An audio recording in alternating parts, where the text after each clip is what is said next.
Dear aspirant मानव academy में स्वागत है आप सभी लोगों का। क्या डिस्कस करने वाले हैं ये बताने की जरूरत नहीं है, पीछे बैकग्राउंड में डिजिटल बोर्ड पे आपको क्लियरली नजर आ रहा है।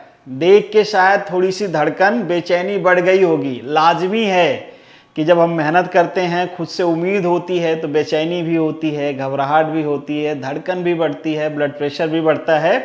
पर थोड़ा कंट्रोल रखिए, हम डिटेल में डिस्कस करने वाले हैं कि आपका कट ऑफ क्या है। इसके अलावा आपके कट ऑफ के अलावा, चूंकि जब आप देखोगे वहां पे जो रोस्टर आपका बनाया गया है जीएससीसीएल के एडवर्टीजमेंट में, वो मैकेनिकल एज ए यूनिट नहीं है, होल जीएससीसीएल एज ए यूनिट है। तो जितनी भी वैकेंसी है टोटल जीएससीसीएल का, उसके हिसाब से उन्होंने रोस्टर बनाया है। मतलब किस कैटेगरी को कितनी सीट मिली है उसके हिसाब से दिया है। मैकेनिकल का इंडिविजुअल है नहीं। मैं यहाँ पे आप मैकेनिकल को बता दूंगा कि टेंटेटिव कितनी सीट बेसिकली किस कैटेगरी को मिल सकती है। डेफिनेटली वो टेंटेटिव होगा, क्योंकि जब आप यूनिट चेंज करते हो कि किसको एज ए रेफरेंस लेके आप रोस्टर बना रहे हो, उसके हिसाब से सीट का डिस्ट्रीब्यूशन भी चेंज हो जाता है। और उसके बाद मैं कट ऑफ आपको बताने वाला हूं। कट ऑफ के बाद हम नॉर्मलाइजेशन पे भी बात करेंगे, क्योंकि आपका एग्जाम 3 शिफ्ट में हुआ है।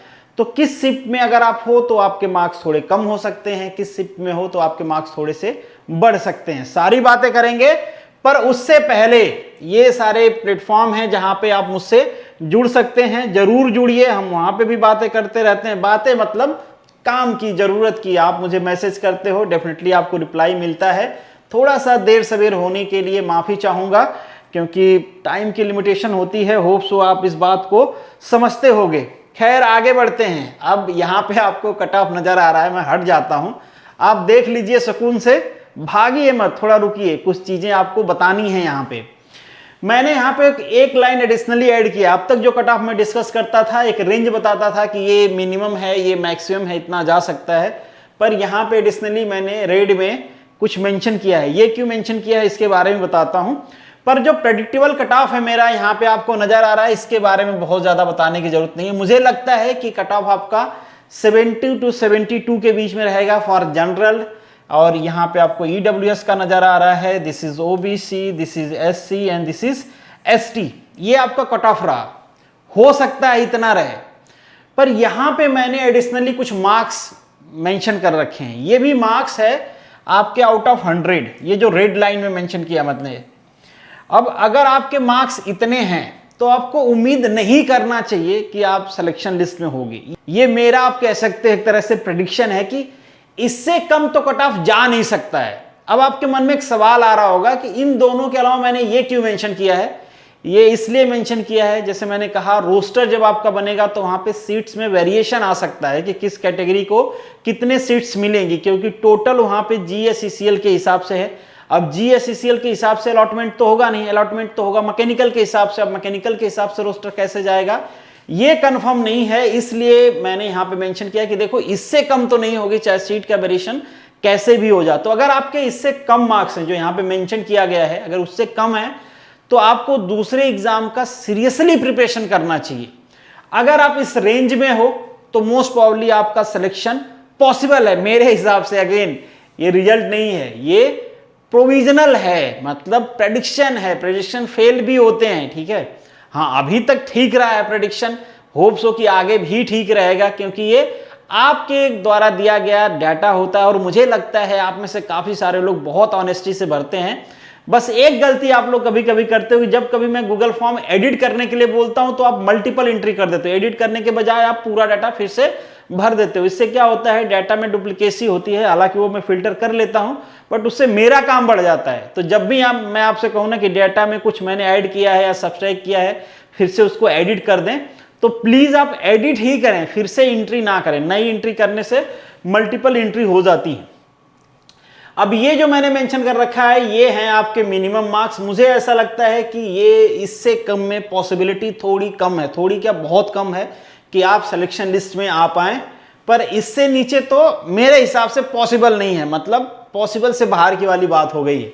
तो ये आपका कट ऑफ है, आपको देख लेना है कि आप किस रेंज में फॉल करते हो। अब यहाँ पे एक बात और आती है कि ठीक है, नॉर्मलाइजेशन वाला भी तो पंगा है, मेरा बढ़ भी सकता है घट भी सकता है। देखो, नॉर्मलाइजेशन होने के बाद भी कट ऑफ यही रहने वाला है। अब किसी का किसी शिफ्ट में कम आ रहा है, नॉर्मलाइजेशन में उनका बढ़ गया तो इस रेंज में आ रहे हैं तो भी उनका सिलेक्शन होगा। अगर कोई अभी इस रेंज में आ रहा है पर नॉर्मलाइजेशन में उसका मार्क्स कम हो जा रहा है और इस रेंज से बाहर जा रहा है तो फिर उसका सिलेक्शन नहीं हो पाएगा। नॉर्मलाइजेशन का यही रूल है, बढ़ गया तो बढ़ गया, घट गया तो घट गया। आप ये क्लेम नहीं कर सकते कि मेरा तो इतना मार्क्स था जो कट ऑफ से ऊपर था पर आप नॉर्मलाइज करके मुझे बाहर कर दिए। नॉर्मलाइज करके आपको बाहर कर दिया गया तो कर दिया गया, उस पर कोई ऑब्जेक्शन नहीं हो सकता है। यहां पे आपको फीमेल का कट ऑफ नजर नहीं आ रहा है क्योंकि उनका डाटा नहीं होता है, होता भी है तो इतना नहीं होता है कि प्रेडिक्शन किया जा सके। वो नंबर ऑफ वैकेंसी से भी कम होता है, तो हम कह नहीं सकते हैं कि कितना उनका रिजल्ट जाएगा।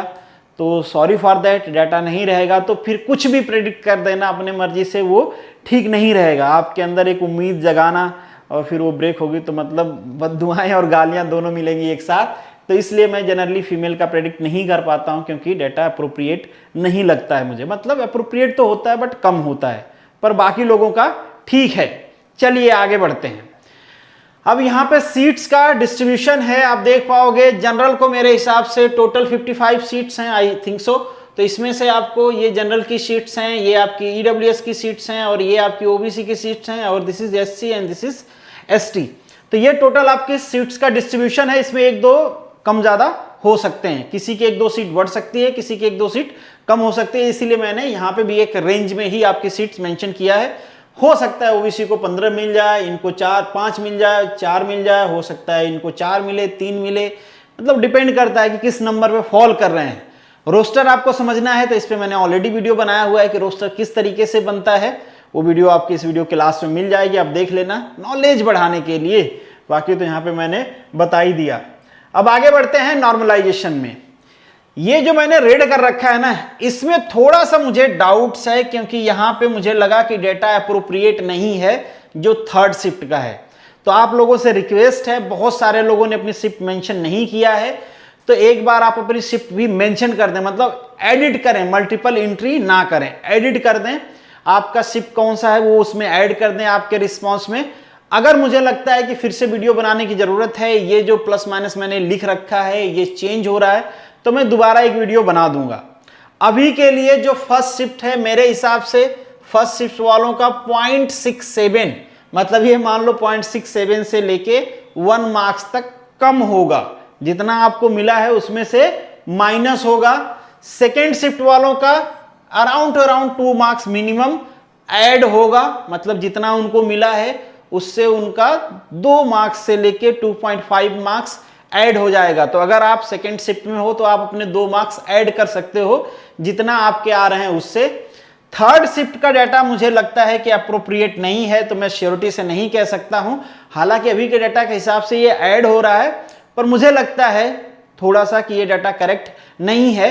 और नॉर्मलाइजिंग में जो फॉर्मूला लगता है उसके हिसाब से भी ये करेक्ट नहीं है, क्योंकि नंबर ऑफ कैंडिडेट जो हैं वो इसमें सेकेंड थर्ड शिफ्ट में काफी कम है जो एंट्री हुई है मेरे पास। हालांकि वहां पे उन्होंने मेंटेन किया होगा उस चीज को, पर आपने जो मेरे पास जो डाटा है जो एंट्री हुई है उसमें थोड़ा सा ये है, फ्लक्चुएशन है। तो मैं कहूंगा कि अगर आप लोगों ने शिफ्ट अपना सेलेक्ट नहीं किया है तो प्लीज कर लीजिए। अगर मुझे वहां पे लगता है कि वेरिएशन है तो मैं एक वीडियो और नॉर्मलाइजेशन पे बना दूंगा, ठीक है। तो अभी के लिए इस वाले मतलब जो थर्ड शिफ्ट वाले लोग हैं ये 3 मार्क्स ऐड करें, ये मैं एडवाइस नहीं दूंगा कि आप 3 मार्क्स ऐड कर लीजिए।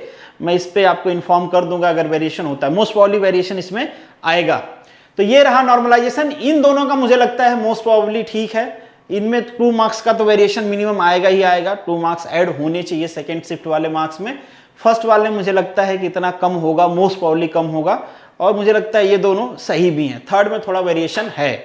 तो ये पूरी डिटेल रही आपके कट ऑफ से लेके normalisation to the seat roster, ठीक है। होप सो की चीजें आपको क्लियर होंगी, और एज सच कुछ है नहीं जो कि क्लियर करना पड़े समझा समझा के। इजी चीजें हैं, फैक्चुअल चीजें हैं, स्टैटिक्स बेस्ड हैं, डाटा है हमारे पास, उसके हिसाब से मैंने इसको बनाया है। डाटा आप लोगों ने ही दिया है और आपसे उम्मीद किया जाता है कि आप एप्रोप्रिएट डाटा देते हो, और देते हो तभी तो कट ऑफ प्रेडिक्शन सही होता है। अगर आप ब्लफ करते तो फिर तो बड़ा मुश्किल हो जाता, फिर तो कट ऑफ प्रेडिक्शन सही नहीं होता।